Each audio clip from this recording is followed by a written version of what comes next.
Help is on its way. That's the message from U.S. President Donald Trump to protesters in Iran, encouraging them to keep demonstrating. Trump also says he's canceled all meetings with Iranian officials until the, quote, senseless killing of protesters stops. You said to Iran this morning that help is on the way for protesters. What did you mean by that? What kind of help? You're going to have to figure that one out. I'm sorry. Trump failing to clarify the promise he made on Truth Social Tuesday morning as the U.S.-based human rights activist news agency reports at least 1,800 protesters have been killed in Iran and more than 16,000 detained since the unrest began late December.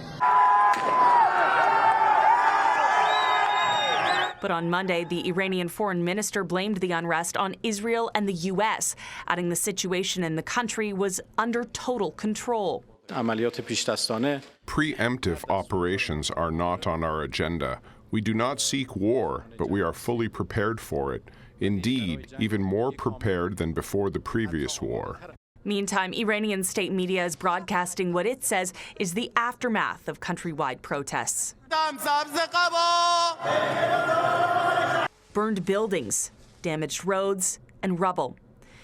The countrywide demonstrations were sparked by Iran's dire economic situation, but quickly evolved to calls for the removal of Iran's supreme leader. Tehran's crackdown on protesters continues to spark condemnation from world leaders. If a regime can only maintain its power through violence, then it is effectively finished. I assume that we are now seeing the last days and weeks of this regime. The United Kingdom condemns in the strongest of terms the horrendous and brutal killing of Iranian protesters, and we demand that the Iranian authorities respect the fundamental rights and freedoms of their citizens. Several countries, including England, Spain, and France, have summoned their Iranian ambassadors as pressure mounts for countries to toughen sanctions against the Iranian regime. On Monday, Trump said countries doing business with Iran face a 25% tariff on their trade with the U.S. Tuesday marks the 6th day of Iran's internet blackout, though the government appears to have eased some restrictions, allowing Iranians to make phone calls abroad. For City News, I'm Michelle Mackey.